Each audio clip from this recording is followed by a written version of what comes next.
JNU के professor Mohan Rao ने 13 अक्टूबर 2013 के इंडियन एक्सप्रेस में एक लेख लिखा कि 2010 में दक्षिण कर्नाटक में हिंदू जन जागृति समिति ने दावा किया कि 30,000 लड़कियों को मुस्लिम लड़कों ने फंसा लिया, उनका धर्म परिवर्तन कर दिया।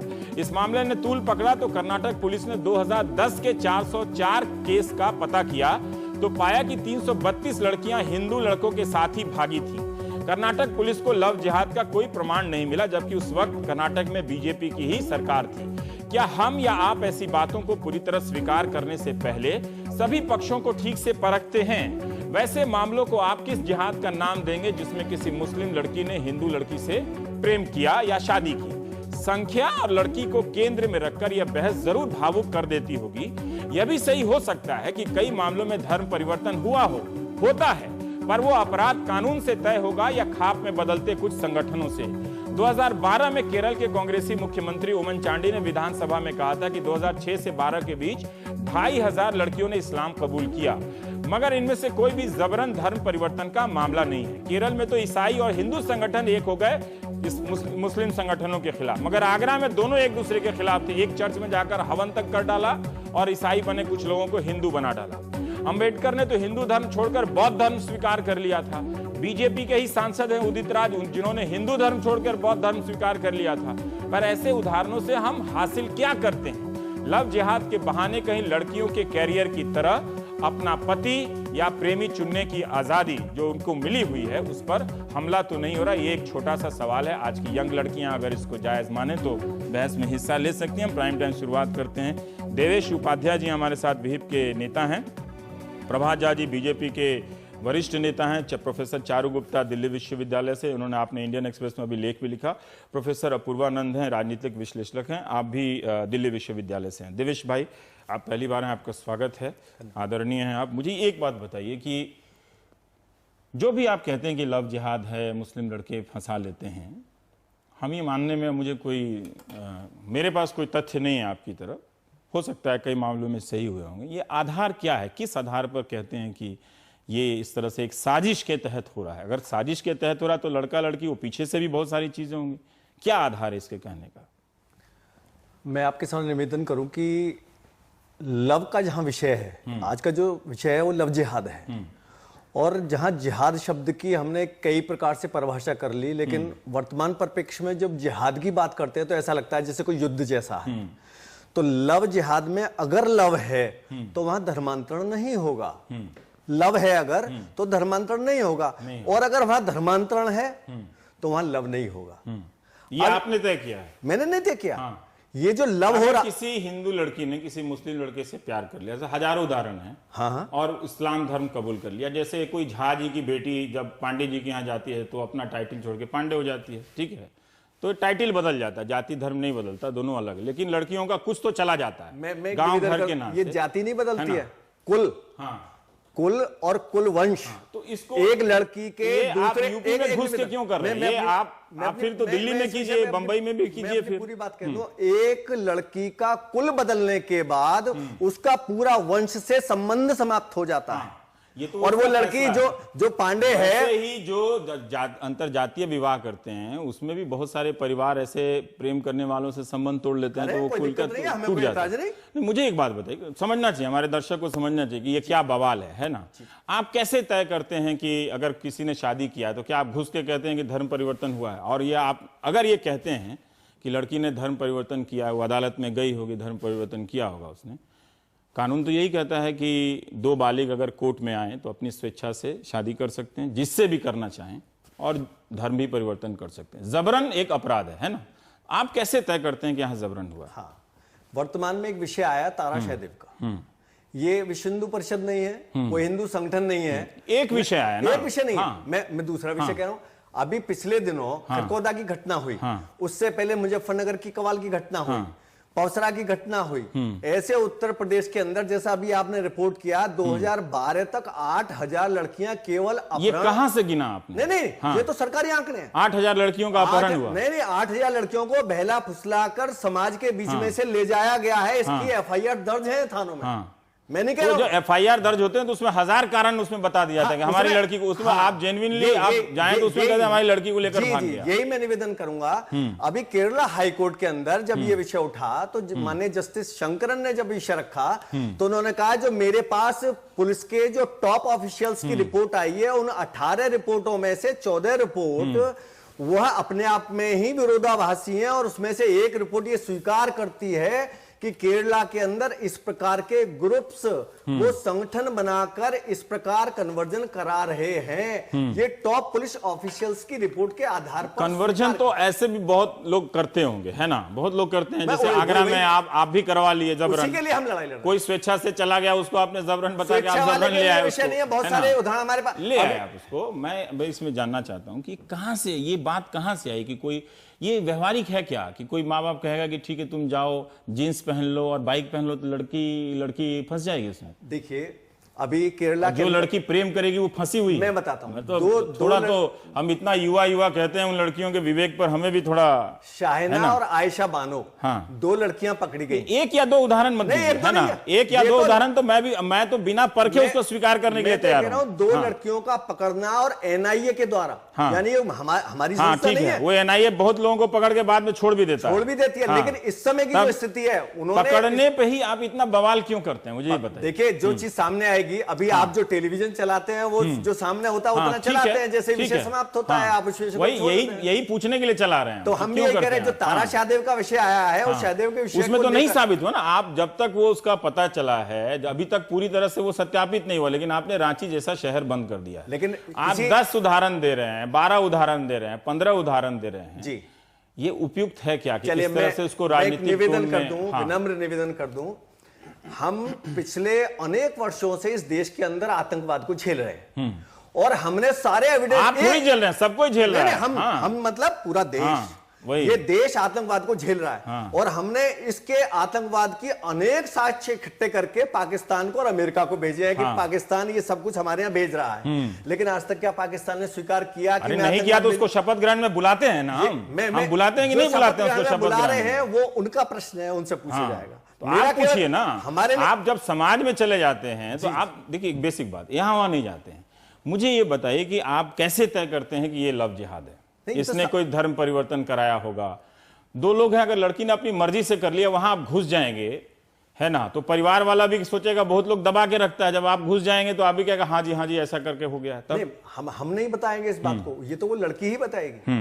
जब लड़की पुलिस के सामने जाएगी वह विषय उसके बाद हमारे संज्ञान में आएगा। और पूर्वानंद जी ठीक है, आप एक पहले राउंड में पर्याप्त बात कह ली ना आपने, ऐसा तो नहीं, जो उन्होंने कहा उसमें एक बात अगर इनका है कि केरल कोर्ट का उदाहरण है, ऐसे कई जगहों पर है कि अदालत ने इस तरह से सरसरी तौर पे ये बातें कही हैं। केरल में न्यायालय ने कहा, और न्यायालय ने पुलिस को कहा कि आप जांच करें। 2 वर्ष तक पुलिस ने जांच की। 2 वर्ष की जांच के बाद पुलिस ने रिपोर्ट क्या जमा कराई कि यह एक ऐसा अभियान है जिसका कोई आधार नहीं है। अच्छा, हम सिर्फ केरल की बात न लें, कर्नाटक में भी यह मसला उठा, और कर्नाटक में भी सीआईडी ने और कर्नाटक पुलिस ने जांच की, और जांच करने के बाद कर्नाटक पुलिस, और उस वक्त खुद आपने कहा भारतीय जनता पार्टी की सरकार थी, किसी और की सरकार नहीं थी, उसने कहा कि यह निराधार है। ठीक है, उसके पहले 2007 चले जाइए, मैं गुजरात में था 2002 के 5 साल पूरे होने के बाद, बाबू बजरंगी का लीफलेट मैंने खुद देखा है, जिसमें उन्होंने यह लिखा कि हम हर घर में एक जिंदा बम है, और जिंदा बम क्या है? हमारी बेटियां हैं। हर लड़की एक जिंदा बम है, और हमारा फर्ज है इस जिंदा बम को बचा कर रखना। क्यों? क्योंकि हिंदू माँ बाप अपनी लड़कियों पर ध्यान नहीं देते हैं। ये मैं 2007 की बात बता रहा हूँ। हिंदू माँ बाप लड़कियों पर ध्यान नहीं देते हैं, वो बाहर निकलती हैं, उनको शोहदे और लफंगे फंसा लेते हैं और उनको खराब कर देते हैं। फिर बाबू बजरंगी ने यह पैम्फलेट बाबू बजरंगी का जारी किया हुआ पैम्फलेट था, जो बाद में गिरफ्तार किए गए। खुद गुजरात की पुलिस ने और गुजरात की सरकार ने, जिनके खिलाफ अदालत में जाकर कहा कि इनको सजा होनी चाहिए, ये गुजरात सरकार ने कहा। उस वक्त वो भारतीय जनता पार्टी के साथ थे, आज भी हैं। तो यह 2007 का मसला है, जिस वक्त गुजरात में कॉलेजों के बाहर पोस्टर लगाए गए जिसमें हरी कमीज पहने हुए हृष्ट पुष्ट लड़के लड़कियों को घूरते हुए दिखलाए गए, और इशारा किया गया कि ये दरअसल मुसलमान लड़के हैं जो हिंदू लड़कियों को फंसा रहे हैं। हमें यह बतलाया गया कि गैराज से मोटरसाइकिल मुस्लिम नौजवानों को दी जाती है, और गैराज से मोटरसाइकिल मुस्लिम नौजवानों को देने के लिए पैसा सऊदी अरब से आता है। गुजरात में सरकार किसकी चल रही है 10 साल से भी ज्यादा से? एक भी मामला प्रमाणित नहीं हो पाया। किसी मामले में कोई भी अदालती कार्रवाई, पुलिस की कार्रवाई नहीं हुई।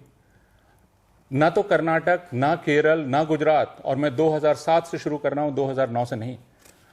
मेरा यह मानना है कि राम जन्मभूमि आंदोलन के अपने चरम पर पहुंच जाने के बाद और उससे जितना हासिल किया जा सकता था हासिल कर लेने के बाद, क्योंकि इनकी कोई मंशा राम जन्मभूमि मंदिर बनाने की नहीं थी और अब ये बना नहीं सकते, इसलिए इन्होंने एक ऐसा मसला उठाया है जो हर समुदाय को और हर माँ बाप को लगेगा कि छू पूरे सकता यूपी है। में यही हो रहा है। हाँ, और उसको लगेगा कि हाँ हमारे बच्चों पर तो नजर है ही, और कौन माँ बाप ऐसा है, कौन समुदाय ऐसा है ठीक है जो अपनी बेटी को अपनी आजादी से शादी करने देता हो। ऐसा समाज नहीं है। कभी चौधरी चरण सिंह ने कहा था 1954 में, उन्होंने जवाहरलाल नेहरू को चिट्ठी लिखी और चौधरी चरण सिंह ने कहा कि हमें कानून बनाना चाहिए कि हर गेजेटेड ऑफिसर और हर लेजिस्लेचर, विधायक या सांसद अंतरजातीय विवाह करे। नेहरू उसके विरोधी नहीं है ये लोग, अंतरजातीय विवाह के सपोर्टर नेहरू हैं। ने इससे इनकार किया। 50% इनके आपके सपोर्ट से लड़कियां जश्न मना सकती हैं, ये कम है क्या? इंटरकास्ट तो अलाउ कर रहे हैं ना। नहीं, मेरा निवेदन ये है कि जहां पर स्वेच्छा से कोई विषय बालिग लड़की का है, हाँ, ये विषय आज का विषय नहीं है। जहां स्वेच्छा का विषय है, जहां पर मुझे एक कन्वर्जन कराया बात- जा रहा है इसका जवाब जबरदस्ती, ये विषय है। अगर मान लीजिए, मैं देवेश जी की तरफ से एक सवाल पूछ रहा हूं ठीक है कि 4 या 10 मामले में धर्मांतरण साबित होता है, ठीक है, अगर कोई हमारे दर्शक ये समझ रहे हो कि ये तो बड़ा कोई संगठित रूप से है और ये लोग सही कह रहे हैं, फिर आपका प्रत्युत्तर क्या है? आपका मेरा प्रत्युत्तर सीधा सा है। मौके थे, इनकी सरकार थी, कर्नाटक में भी इनकी सरकार, गुजरात में अभी भी है। इन्होंने लव जिहाद नाम के एक पद का आविष्कार किया। इसका मतलब ये कहीं से चल रहा होगा, कोई संगठन होगा। तो क्या इनकी सरकार इतनी नाकारा है, इनकी पुलिस, इनका इंटेलिजेंस इतना नाकारा है कि 2005 से लेकर आज तक वो पता ही नहीं कर पाया कि कहां से ये चल रहा है? अगर है तो बहुत चिंता की बात है, क्योंकि वह व्यक्ति जो गुजरात में मुख्यमंत्री था आज हमारा प्रधानमंत्री है। गुजरात वो तो चले कानून का है, मैं कह रहा हूं कि अगर साबित हो गया धर्मांतरण हुआ है, तब अगर साबित भी हो गया धर्मांतरण हुआ है तो धर्मांतरण होना अपराध कैसे है? मैं यह भी जानना चाहता हूं। प्रश्न है संगठित साजिश का, जो ये कह रहे हैं, इनका जो दावा है वो मदरसे ट्रेनिंग दे रहे हैं, उसमें बाइक वाइक का इसका प्रशिक्षण दिया जा रहा है। खूबसूरत नौजवान खोजे जा रहे हैं। अगर ऐसी फ्री में बाइक हो रही है तो पता कर लिए कुछ हिंदू लड़के भी चले गए होंगे बाइक लेने के लिए। जो इनका दावा है वो सुन लीजिए। दावा स्पष्ट रूप से ये है कि मेरी कलम गिर गई, मैं थोड़ा नीचे झुकूंगा। हाँ, आप बोलते रहिए। सऊदी अरब से पैसा आ रहा है, मोटरसाइकिलें खरीदी जा रही हैं, इनको ट्रेनिंग दी जा रही है, खूबसूरत नौजवान छांटे जा रहे हैं।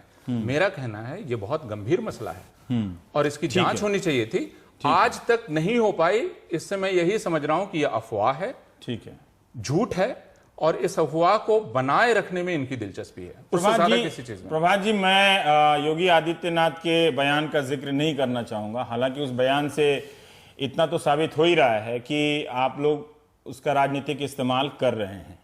क्या ये उचित नहीं होता आपके लिए भी कि इस तरह की बातें कहने से पहले, चाहे वो 4 साल पहले कह रहा हूं, आप देवेश जी भी कह रहे हैं कि आज से तो आप लोग कह नहीं रहे हैं, कई दिनों से कह रहे हैं, इसकी एक मुकम्मल जांच होनी चाहिए थी कि 1 या 2 मामले अगर हुए भी हैं उनको लेकर पूरा आप कभी रांची बंद करने के प्रस्ताव पास करने लगते हैं, कभी आप कार्यकारिणी में प्रस्ताव पास करने की स्थिति में पहुंच जाते हैं, जबकि प्रधानमंत्री कहते हैं कि नक्सलवाद और सांप्रदायिकता पर 10 साल का मोरेटोरियम हो। तो मुझे एक बात बताइए कि ये लव जिहाद का मामला सांप्रदायिकता है या नहीं है?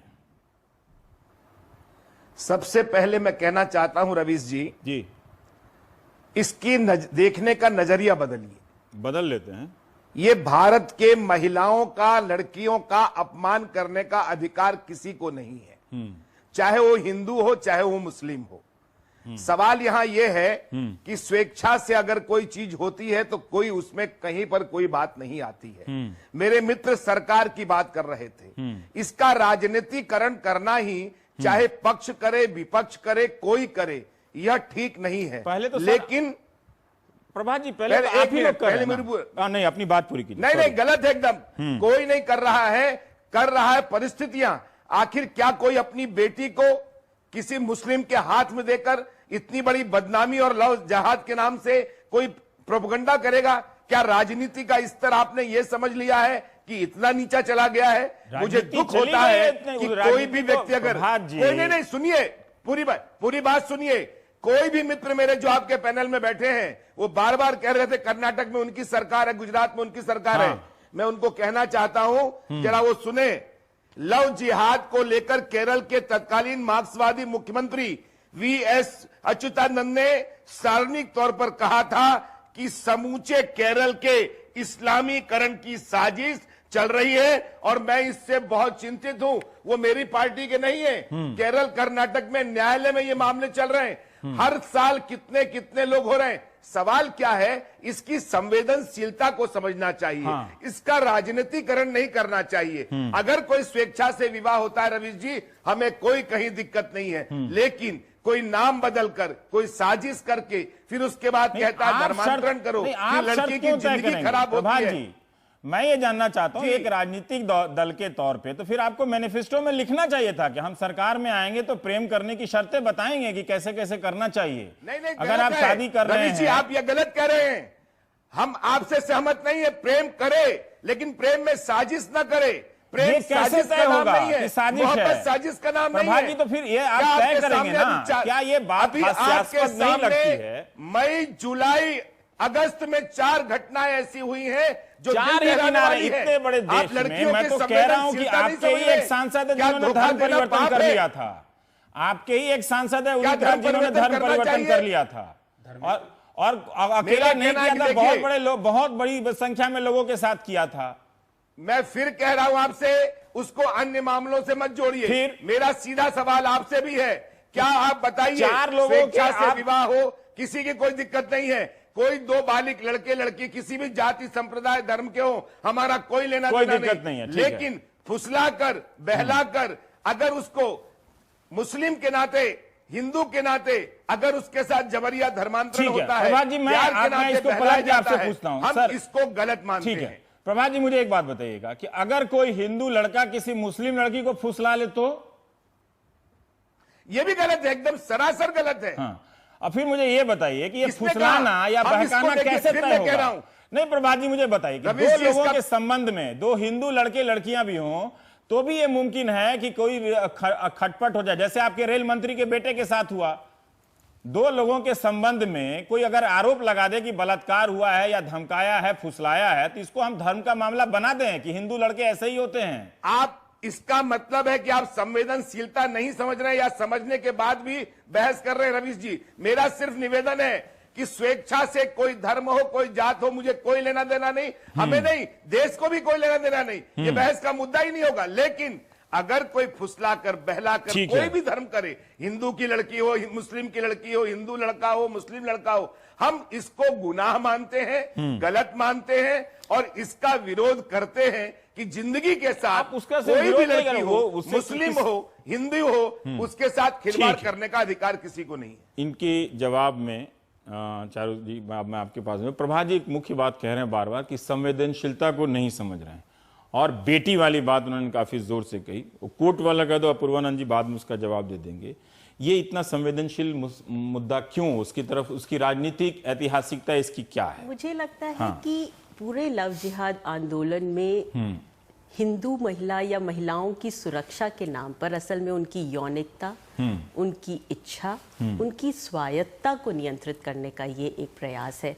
और मैं क्योंकि एक इतिहासकार किसी से शादी करें, बालिग हैं तो उनको कोई दिक्कत नहीं है, बहलाने फुसलाने का उन्होंने एक राइडर लगाया। वही क्या महिलाएं, वही उसी में कहती है कि मुझे लगता है ये सभी भारतीय महिलाओं पर एक अपमान है कि हम ये मान लें कि सभी भारतीय महिलाएं इतनी कमजोर हैं कि वो अपने से कोई निर्णय नहीं ले सकती हैं, उनके पास कोई अपना दिल और दिमाग नहीं है, वो इतनी आसानी से फुसला ली जा सकती हैं, बहका ली जा सकती हैं। प्यार इतना सस्ता नहीं है कि एक मोबाइल और कुछ कपड़ों से बिक जाए, जो कि ये कहा जाता है कि मोबाइल और कपड़े देकर उनको फुसला दिया जाता है। और मैं एक इतिहासकार हूँ और मैंने इस विषय पर गहन अध्ययन किया है 10 साल, और मैंने ये पाया है कि जब भी सांप्रदायिक माहौल में तीव्रता आई है तब महिला के शरीर को लगातार इस्तेमाल किया गया है सांप्रदायिक ध्रुवीकरण के लिए।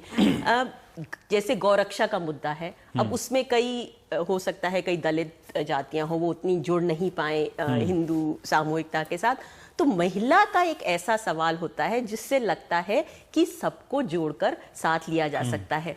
1920 के दशक का मैं उदाहरण लेना चाहूंगी कि उस समय इस तरह के निर्देश दिए गए महिलाओं को कि आप अपने बच्चों को हरे कपड़े ना पहनाएं, आप किसी भी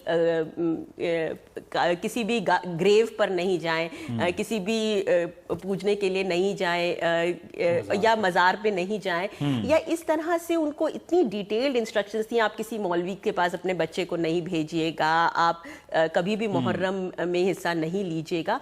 तो ये एक मुझे लगता है कि लगातार हम इस तरह के प्रयास देखते हैं, जबकि और इसके बहुत सारे हमारे पास ऐतिहासिक तथ्य मौजूद हैं। एक दो तथ्य बताएं जिससे लोगों को लगे कि ऐसा हुआ है। जैसे कि इतिहास में उदाहरण लेती हूँ, जैसे एक बहुत प्रसिद्ध केस हुआ था कानपुर में, जब एक बिमला देवी करके एक स्त्री थी जो कि बहुत बड़े एक परिवार की थी, और वो जब एक मुसलमान के साथ भाग गई थी तो उसको पूरी तरह से एक अपहरण का मामला करके सामने रखा गया।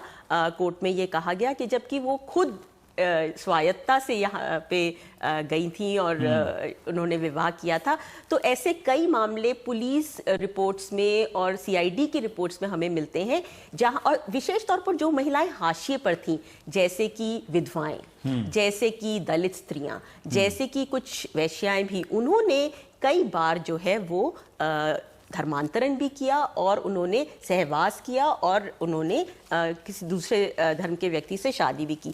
एक सवाल जो बार बार उठ रहा है कि जो यहाँ पे आदरणीय लोगों ने कई बार कहा कि अगर धर्मांतरण हो तो वो प्यार नहीं हो सकता। हमें ये जानना चाहिए कि जो स्पेशल मैरिज एक्ट है वो ये कहता है कि हमें 1 महीने का नोटिस देना होता है, और वो नोटिस जो है वो डिस्प्ले करना होता है, चिपकाना होता है। जो लोग इतने परिवार के विरोध में जब कोई भागता है, घर से भागता है, तो उसके पास वो डरे हुए होते हैं, उनके पास इसको सामने नहीं लाना चाहते हैं, तो उनके पास कई बार धर्मांतरण उनको लगता है एक जरिया है जिससे कि वो शादी कर सकते हैं बिना ये 1 महीने के नोटिस और इस सब का इंतजार किए। तो इस तरह से मुझे लगता है कि कई बार जो है कपल्स जो है वो धर्मांतरण को अपनाते हैं। एक चीज़ मैं धर्मांतरण पे और कहना चाहूँगी कि धर्मांतरण तो जो हाशिए पर, हिंदू समाज के हाशिए पर जो लोग रहे हैं, दलितों ने बड़ी संख्या में, कई बार विधवाओं ने, कई बार औरतों धर्मांतरण किया है। उनको लगता है कि इससे वो जो हियरार्कीज हैं, जो समाज में असमानताएं हैं, उसको चुनौती दे सकते हैं। तो धर्मांतरण तो हमारा संवैधानिक अधिकार है, हम उसको कैसे किसी से ले सकते हैं? तो धर्मांतरण से ये मान लेना कि वो प्यार जबरदस्ती का हुआ होगा, ये मुझे लगता है अपने आप में बिल्कुल सही। समस्या यही खड़ी होती है जब हम स्वेच्छा से हुए प्यार को, मोहब्बत को, क्योंकि वो धर्मांतरण से जुड़ी है, हम ऐसे सब मामलों को हम ये मान लेते हैं कि जबरदस्ती हुए होंगे, जबरन हुए होंगे, और इसमें एक पैटर्न है। समस्या वहाँ खड़ी होती है। और लव जिहाद इसी तरह की एक कोशिश है जिसमें कि पूरी तरह से इसका मिथक जो है वो कई तरह के ऐतिहासिक तथ्यों से भी सामने आता है। एक और है कि आंकड़े अगर देखे जाएं तो कहीं से ये साबित नहीं होता कि आबादी हिंदुओं की घट रही है या किसी की बहुत ज़्यादा उस प्रतिशत में बढ़ जाएगी। हालांकि किसी की भी आबादी घटी, हमें तो यही सिखाया जाता है। आम लोग सड़क पे पकड़ लेते हैं, कहते हैं आबादी बहुत बढ़ रही है, इसको रोकने के लिए कोई प्रोग्राम क्यों नहीं करते हैं। डेली मैं आपको बताता हूँ 50 फोन आते हैं ये करने के लिए।